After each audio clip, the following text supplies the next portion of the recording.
নমস্কাৰ প্ৰিয় দৰ্শক, মই ইন্দ্ৰাণী আপোনালোক আটাইকে পুনৰ এবাৰ মোৰ পাকঘৰত স্বাগতম জনাইছোঁ।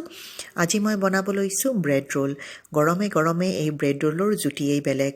হঠাতে কেতিয়াবা আলহী আহি ওলালে বা টিফিনত সৰু ল'ৰা ছোৱালীকেইটাক কিবা এটা নিমখীয়া বনাই দিবৰ মন গ'লে আৰু কেতিয়াবা আবেলিৰ চাহকাপৰ লগত মচমচীয়া গৰম গৰম কিবা এটা বনাই খাবৰ মন গ'লে ঘৰত থকা সামগ্ৰীখিনিৰে এই ব্ৰেড ৰোল বনাই খাবচোন। খুব বেছি সোৱাদৰ হয় আৰু বনোৱাৰ পদ্ধতিটো অতি সহজ আৰু অতি কম সময়তে এই ব্ৰেড ৰোল আপোনালোকে ৰেডি কৰিব পাৰিব। ৰেচিপিটো ভাল পাব বুলি আশা থাকিল, গতিকে লাইক এটা দিবলৈ নাপাহৰে যেন অনুৰোধ কৰিলোঁ আৰু নিজৰ বন্ধুবৰ্গ আৰু পৰিয়ালবৰ্গৰ লগতো এই ৰেচিপিটো শ্বেয়াৰ নিশ্চয় কৰিব।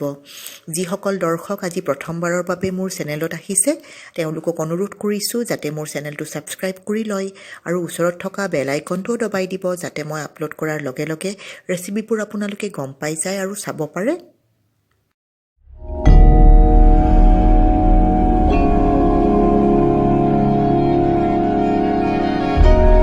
প্ৰিয় দৰ্শক, ব্ৰেড ৰোলৰ ষ্টাফিংটো বনাবৰ কাৰণে এয়া মই 200 গ্ৰাম পনীৰ লৈছোঁ। মই ফ্ৰেছ পনীৰ ব্যৱহাৰ কৰিছোঁ। লগতে লৈছোঁ সোৱাদমতে নিমখ, আধা চামুচ আমচুৰ পাউডাৰ, অকণমান কেঁচা ধনিয়া মিহি মিহিকৈ কাটি, আধা চামুচ চাট মছলা, আধা চামুচ জালুকৰ গুড়ি আৰু এটা কেঁচা জলকীয়া লৈছোঁ মিহি মিহিকৈ কাটি।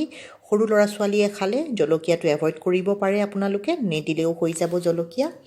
এতিয়া এই গোটেইখিনি পনীৰৰ লগত মিলাই পনীৰখিনি খুব ভালদৰে পিটিকি এটা সুন্দৰ মিশ্ৰণ বনাই ল'ম। আমচুৰ পাউডাৰ আৰু চাট মছলা দিয়াৰ কাৰণে পনীৰৰ সোৱাদটো খুব সুন্দৰ এটা খট্টা আৰু এটা খুব টেষ্টি এটা ফ্লেভাৰ হ'ব। অকণমান টেঙাও হ'ব। আমচুৰ পাউডাৰ সেইকাৰণে দিছোঁ মই, আৰু চাট মছলাৰ ফ্লেভাৰটো আপোনালোকেতো জানেই খুব বেছি বঢ়িয়া লাগে খাই। এয়া চাওক, পনীৰৰ মিশ্ৰণটো ৰেডি কৰি ল'লোঁ। এতিয়া বাকীখিনি যোগাৰ কৰি লওঁ। এয়া মই ব্ৰেড ৰোল বনাবৰ কাৰণে হোৱাইট ব্ৰেড লৈছোঁ।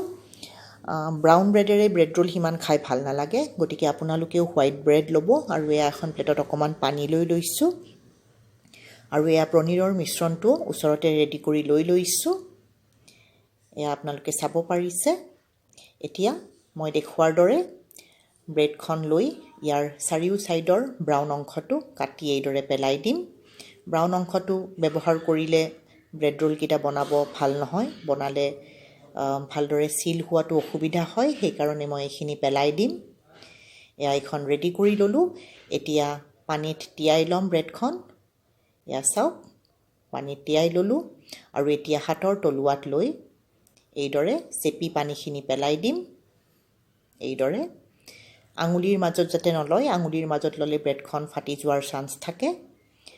আৰু এয়া হাতৰ তলুৱাত লৈ এইদৰে কৰিব আৰু এচামুচ পনীৰৰ মিশ্ৰণটো দি এয়া ব্ৰেড ৰোলটো খুব ভালদৰে চিল কৰিব লাগিব। চিল কৰোঁতে সাৱধান যাতে ফাটি ওলাই নাহে, নহ'লে ব্ৰেড ৰোলকেইটা দেখাটো বেয়া হ'ব আৰু ভাজাৰ সময়তো দিগদাৰ হ'ব, তেলত পনীৰৰ মিশ্ৰণটো ওলাই পৰিব। গতিকে সাৱধানে ব্ৰেড ৰোলটো এটা সুন্দৰ শ্বেপ দিব। এয়া চাওক, মই অভেল শ্বেপ দিছোঁ, আপোনালোকে ৰাউণ্ড শ্বেপো কৰিব পাৰে। নিজৰ মন পচন্দ হিচাপে কামটো কৰি ল'ব। এয়া চাওক, আৰু এটা ব্ৰেড ৰোল বনোৱাৰ পদ্ধতিটো মই দেখাই দিছোঁ। মই দেখুওৱা ধৰণে কৰিব। এয়া চাওক। প্ৰিয় দৰ্শক, ভিডিঅ'টো যদি এতিয়ালৈকে চাই আছে নিশ্চয় ভাল পাইছে, গতিকে লাইক এটা দিবলৈ নাপাহৰে যেন অনুৰোধ কৰিলোঁ। এয়া ব্ৰেড ৰোল ৰেডি কৰি ল'লোঁ আৰু এটা এইদৰে পটাপট মই বাকীকেইটা ব্ৰেড ৰোলো ৰেডি কৰি ল'ম। এইদৰে ব্ৰেড ৰোল বনোৱাৰ পিছত আপোনালোকে যদি ইমিডিয়েট নাভাজে তেতিয়াও হৈ যাব। আপোনালোকে যদি ৰাতি এইদৰে কৰি থৈ দিয়ে, এটা যিকোনো এয়াৰটাইট কণ্টেইনাৰত ভৰাই ফ্ৰিজত থৈ দিব আৰু ৰাতিপুৱাৰ সময়ত লৰালৰিৰ সময়ত টিফিনত দিবৰ কাৰণে এইটো বৰ বঢ়িয়া স্নেক হয়। সৰু ল'ৰা ছোৱালীয়ে খাই বহুত বেছি ভাল পায়।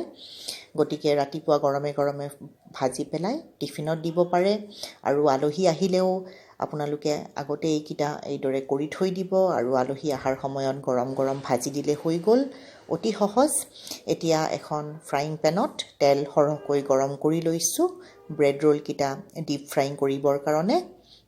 তেলখিনি বহুত বেছি গৰম হ'ব নালাগিব, অকণমান মিডিয়াম গৰম হোৱাৰ পিছত ব্ৰেড ৰোলকেইটা দি দিছোঁ।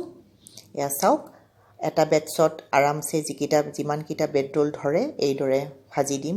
এইদৰে বহাই দিছোঁ মই 6টা ব্ৰেড ৰোল একেলগে বহাই দিছোঁ। এতিয়া চাৰিও ছাইড এইদৰে ভালদৰে ৰঙচুৱা হোৱালৈ লুটিয়াই ভাজিব লাগিব। গেছৰ ফ্লেমটো মিডিয়াম টু ল' ৰাখি পেলাই এইদৰে ভাজি ল'ম। তেলখিনি যদি একেবাৰতে বেছি গৰম হৈ যায় তেতিয়া ব্ৰেড ৰোলকেইটা বহাই দিয়াৰ লগে লগে ৰঙচুৱা হৈ পৰিব আৰু ভিতৰৰ পিনে নিসিজিব। সেইকাৰণে তেলখিনি যাতে খুব এটা বেছি গৰম নহয় এইটো আপোনালোকে লক্ষ্য ৰাখিব। এয়া ব্ৰেড ৰোল আপোনালোকে চাব পাৰিছে গোল্ডেন ব্ৰাউন ক্ৰিস্পি হৈছে, খুব সুন্দৰ হৈছে। এতিয়া এখন প্লেটত পেপাৰ নেপকিন থৈ দিছোঁ আৰু তাৰে ওপৰত ব্ৰেড ৰোলকেইটা এইদৰে থৈ দিছোঁ যাতে এক্সট্ৰা তেলখিনি চোক কৰি লয়। এয়া গৰম গৰম ব্ৰেড ৰোল খাবৰ কাৰণে একদম ৰেডি হৈ গৈছে। ইয়াক অকণমান টমেটো কেটচাপৰ লগত মই আপোনালোকৰ সন্মুখত পৰিৱেশন কৰি দেখাইছোঁ।